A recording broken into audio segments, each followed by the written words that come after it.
सारे शब्द हैं हिंदी और संस्कृत जिनका सही जो इंग्लिश ट्रांसलेशन है वो सही सेंस में नहीं, वो उसका भाव या उसका एसेंस कैप्चर नहीं, and we can call it as a poor English translation of Hindi और अ संस्कृत वर्ड। उनमें से आज एक वर्ड हम लेके चलते हैं जो जिसको हम हिंदी में बोलते हैं अतिथि।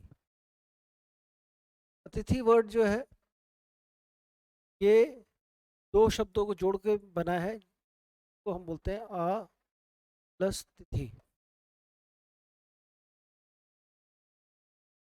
तिथि मतलब डेट, आ मतलब जो बिना डेट के है। और इंग्लिश में अतिथि का जो हम ट्रांसलेशन करते हैं वो है गेस्ट।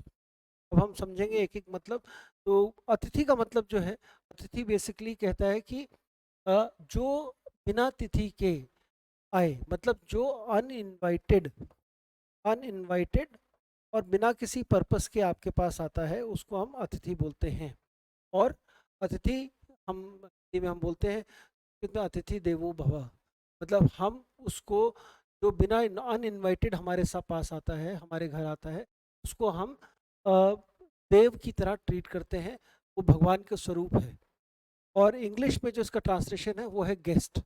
गेस्ट को अगर आप गेस्ट की डेफिनेशन अगर हम पढ़े समझेंगे, गेस्ट की डेफिनेशन या गेस्ट को हम बोलते हैं somebody who arrives comes on बुलाने पर, किसी के बुलाने पर, मतलब इनविटेशन पर आए।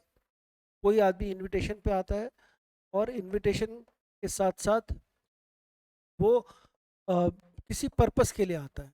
अगर आप किसी को अपने घर में बुला रहे हैं फॉर एनी पर्पस, कोई बर्थडे है, कोई शादी है, किसी चीज़ के लिए बुलाते हैं, तो वो पर्पस के लिए आता है और वो इनवाइटेड होता है। तो somebody who is invited and who is coming with a purpose is guest, and somebody who is uninvited and coming for a purpose or without a purpose is अतिथि। अतिथि देवो भव, अगेन एक ऐसा वर्ड जिसका इंग्लिश में translation बहुत does not capture, English translation of this word अतिथि does not capture the true essence of the word अतिथि।